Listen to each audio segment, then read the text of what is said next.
We begin this morning, though, with the latest on those COVID booster shots here in the U.S. Yeah, the FDA has given emergency use authorization for a third dose of the Pfizer vaccine.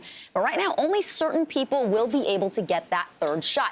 As you may have heard, you have to be older than 65 or at high risk of complications from COVID.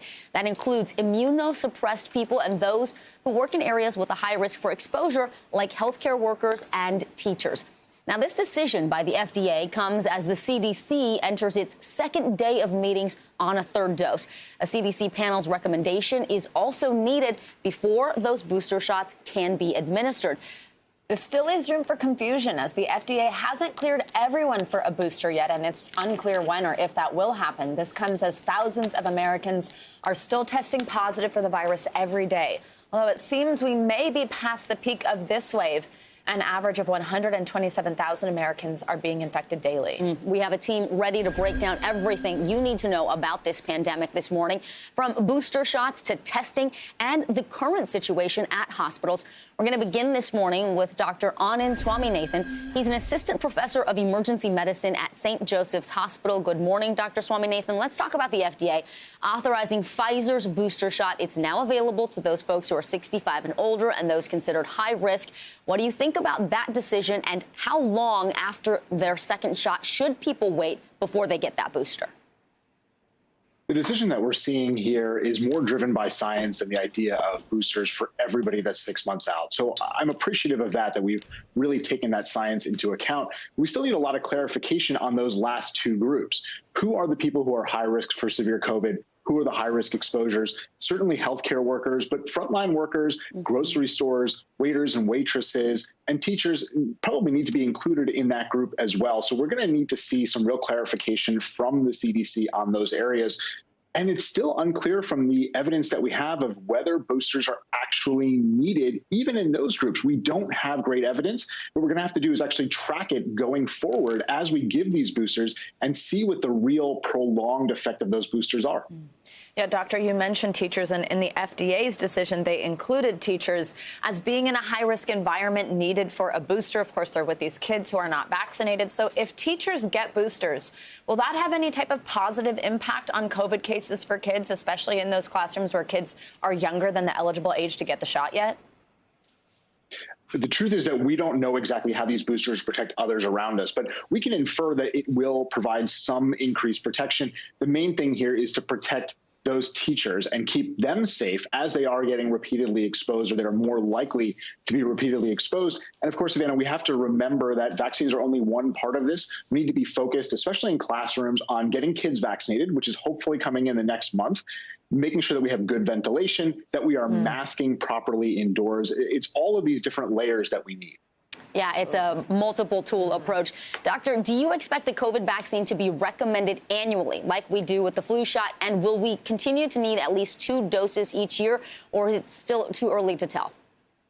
I think it's still too early to tell. This third dose might be the third of a series, and that might be it, like we see with something like hepatitis B. Or it might be that we do have to get routine boosters or routine immunizations like we see with influenza. We simply just don't know at this point. And what we have to remember is that in spite of the fact that this booster is approved, the primary 2 vaccines for the vast majority of people provide extremely good protection against the things that we really worry about, which is hospitalization and severe disease. So it's unclear exactly if these boosters or how much these boosters are really going to help going forward.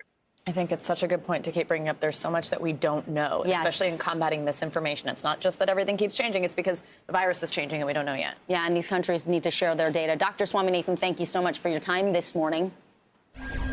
Let's turn now to NBC News correspondent Ellison Barber. She's in Des Moines, Iowa, with the very latest on the rise in cases there.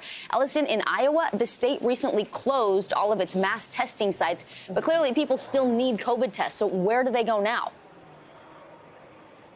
Yeah, we're kind of in this place where big events are coming back. People are wanting to go to arena concerts, big shows. They're attending football games. They're traveling abroad. And in a lot of those cases, you kind of have 2 things or 2 choices, if you will. Either you show proof of vaccination or you need to have a negative COVID test within a certain time frame. What they're seeing happen here is people who are in that latter category where maybe they're not vaccinated and they need to get a COVID test to attend one of these events. They are showing up to get tested for COVID-19, even though they don't have any symptoms, and they're going to hospitals and urgent care facilities, and they are really crowding those spaces, and it's delaying the processing time for people who are actually sick and might need help. And it's also increasingly taxing healthcare workers who were overburdened to begin with. Listen to some of what we heard. This is going to be our new normal. So I think a lot of states that have big venues, such as we have in Des Moines and Polk County, need to think about this, because this is not something that's just happening here. This is something that's happening all over the United States. What's the easiest solution for all of this? It's to get vaccinated. We know vaccines are safe. We know they're effective.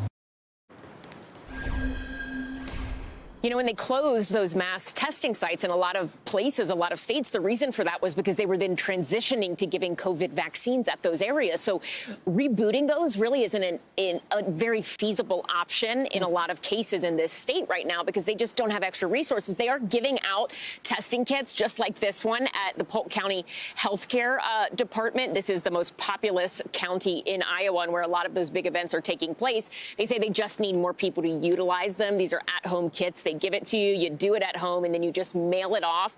But again, they say the easiest thing is for people who want to be out and about attending those events to get vaccinated, not only for themselves, but for their community, and also to not have to keep getting these tests when they don't necessarily need it. Wow, Vicki? makes sense. Thanks, Ellison. We appreciate it. Turning now to Tennessee, where doctors are being faced with a seemingly impossible decision. Who should receive monoclonal antibody treatment? New guidelines from the National Institute of Health and the Tennessee Department of Health recommend doctors prioritize unvaccinated patients for treatment due to their risk level. And as patients wait in long lines, doctors say supplies are running dangerously low, forcing them to turn away people who may desperately need treatment. NBC News correspondent Antonia Hilton joins us now from outside a medical clinic in Brentwood, Tennessee, with more on this. Antonia, good morning. So first, just give us a sense of how many people are using this treatment in Tennessee, how doctors are choosing who's going to get that antibody treatment, and kind of the backlash that it's receiving, given that it is those unvaccinated patients, as I mentioned. Good morning, Savannah. Look, here, the demand is far outstripping the supply right now. At this clinic behind me right here, they're getting about 50 requests, new requests a day to get access to these infusions. But they only have about 50 doses left for this entire week. And when we've spoken to providers all around the area here in Nashville, that's consistently what we've heard, that they have waiting lines for people who want to get infusions. And look, you know, this is increasingly complicated with these new guidelines from the NIH, from the Department of Health here, because previously providers weren't really considering vaccination status. They were just looking at who's the sickest coming through the doors, who may have health complications and really need these infusions to stay out of the hospital. And so this clinic here is saying, frankly, they're going to ignore that guidance, that they don't want to worry about vaccination as they decide who gets the very few doses they have left on hand, while hospitals down the road are saying, no, this makes sense. We have to prioritize the unvaccinated in a state like Tennessee, where so many people are still hesitant. And when you're unvaccinated, you are 11 times more likely to end up hospitalized here. So, you know, it has certainly become a really tense challenge here, and it is a day-to-day thing as providers scramble to come up with what's going to be their game plan as supplies are diminishing. Savannah? Antonio, you mentioned specifically some of the issues that particular state, that Tennessee, is facing. Tell us, has this become a political issue there? And are doctors recommending still the vaccine as the best way to protect against COVID, especially hearing that this treatment is going to people who haven't been vaccinated? It's absolutely become political, and yes, the medical community here is still begging people to consider vaccination.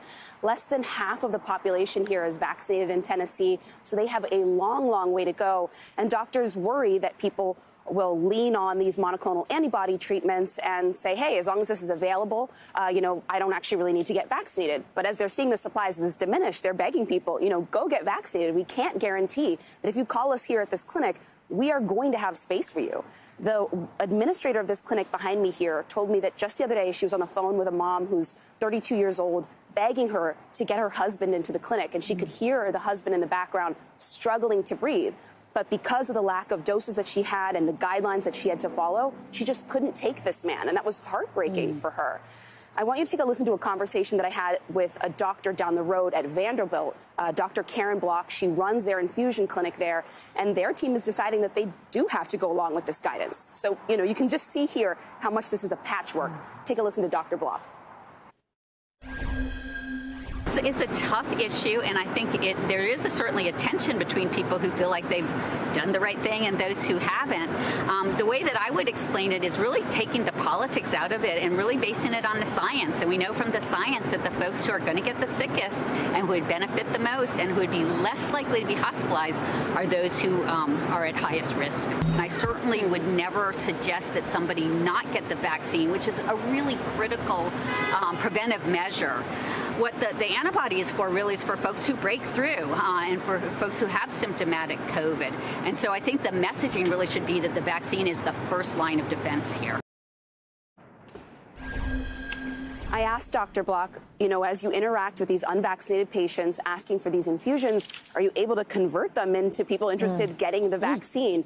And she sort of hedged and said, it has just been so challenging because of the political situation here in Tennessee. But doctors are trying their best to talk to patients face to face and get them to see the vaccine as the first line of defense. Savannah? And you can absolutely imagine that tension that she described between people who feel like they did the right thing and they're needing that treatment. Antonio, I know you also spoke to several physicians about the confusion over these antibody treatments in general and how it's affecting their work. What more can you tell us about that? It's the confusion and the complication here is a day-to-day challenge for them. I spoke to two physicians who run this clinic and other clinics around the Nashville area.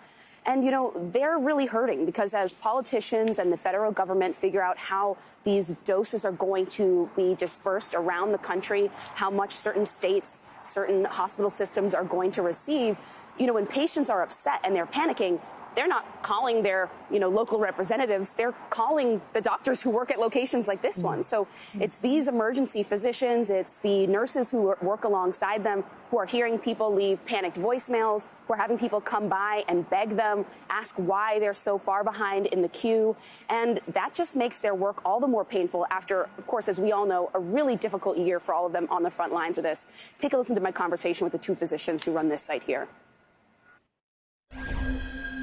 I think they're upset and frustrated that they can't provide the treatment that the patients need. That's, we're trying to do the best we can, and the providers are very involved in patients' care, and again, just kind of frustrated they're not able to do what they need to do for our patients. It's definitely taking a toll on their morale at work, knowing that there's therapies out there that can really help keep people from going to the hospital and really make people well faster, and that we can't get them and administer of it. It's very frustrating for our staff, but more so for our patients. There's a lot of patients who are feeling very desperate. They say that if they don't get more supply in just the next couple days, they may have to announce that they are no longer going to offer this treatment at all, which is just unbelievable. Savannah? Yeah, Antonia Hilton, really powerful reporting. Thank you so much. Now, after 5 weeks of graphic and detailed testimony, closing arguments are underway in the case against R&B singer R. Kelly. The 54-year-old is facing multiple federal charges in New York.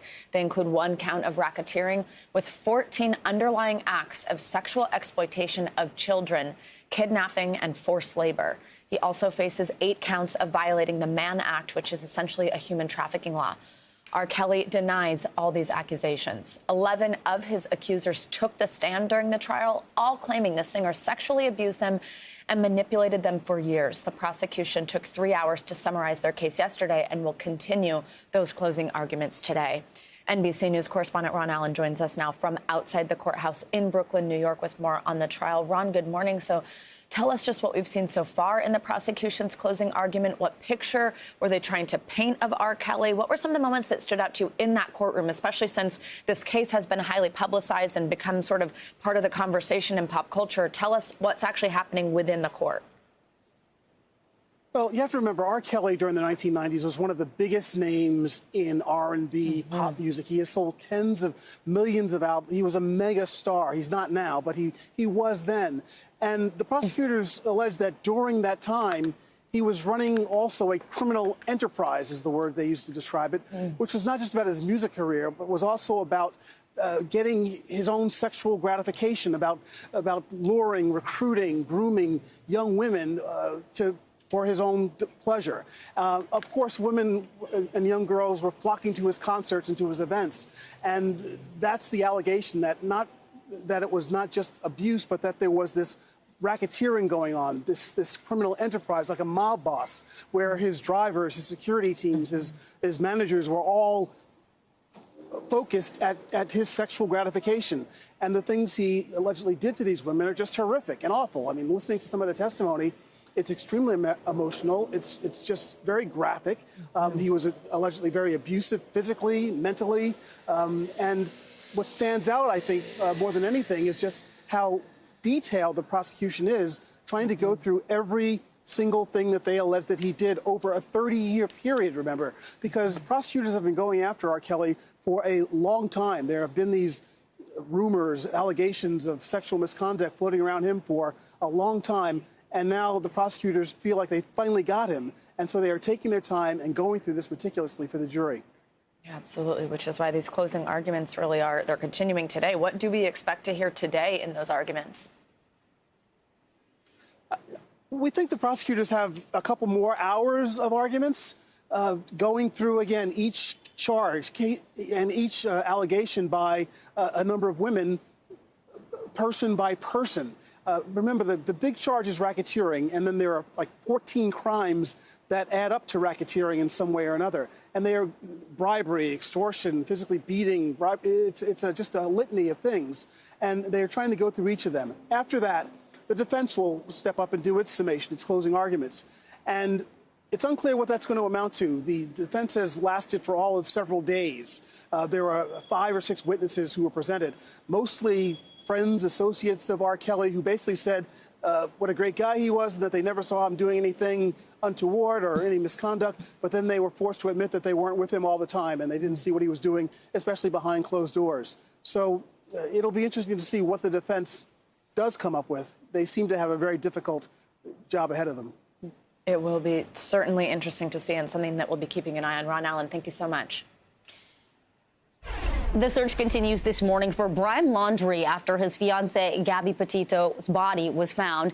The coroner has called it a homicide, and Laundrie remains a person of interest. He hasn't been seen in more than a week.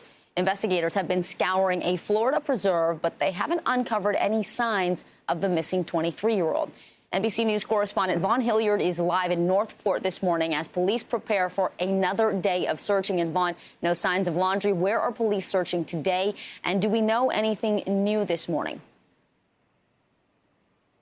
Yeah, good morning, Vicki. They are right back at that site, that preserve, nature preserve. Essentially, this is a 25,000-acre plot of land, about 40 square miles. It is about a 20-minute drive from here, Brian Laundrie's home, where his parents, to the best of our knowledge, are still residing here at this time. There are questions about to what extent are the parents cooperating with authorities, to what extent are they aware of what Brian may have done, or to what extent was he involved in Gabby Petito's passing, and do they know where Brian Laundrie is now? Those are the outstanding questions, and really this search effort is far-reaching here. The only reason, to our understanding, that those authorities are at that particular reserve right now is because the parents say that 9 days ago, he left this home after returning from Wyoming. He left this home last Tuesday to go on a hike with his car.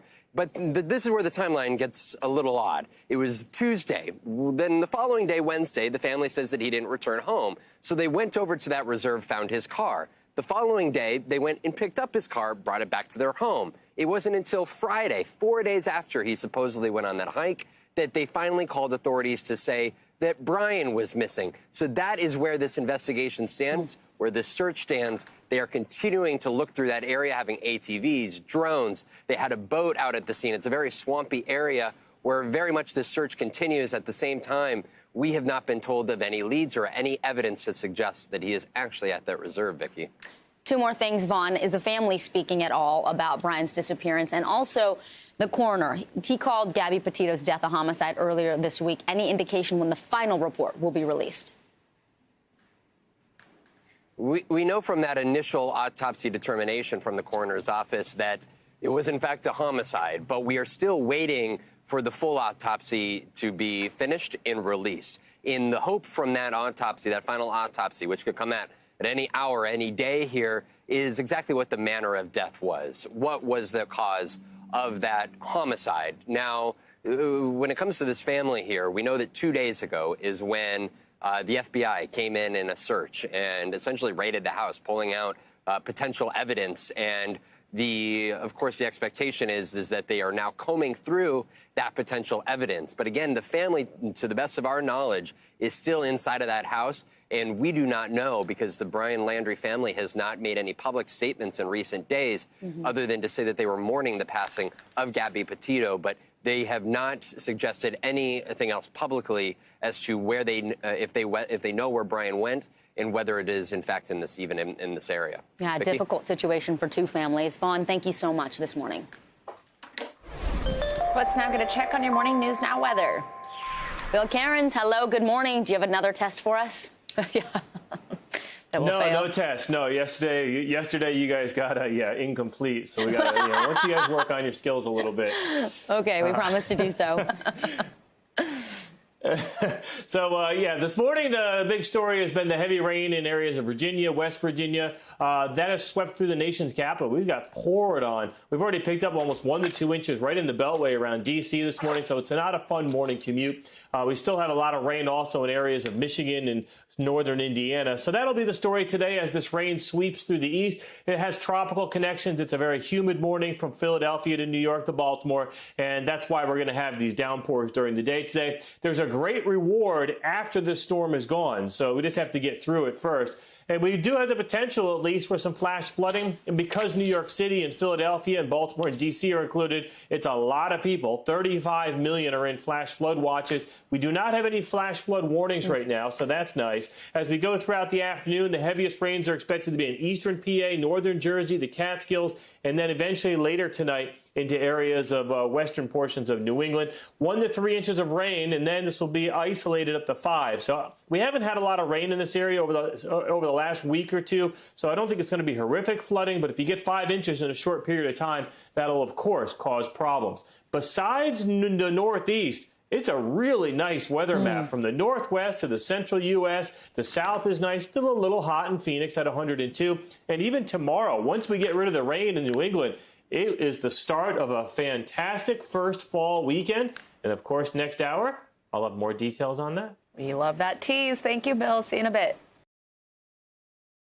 Thanks for watching our YouTube channel. Follow today's top stories and breaking news by downloading the NBC News app.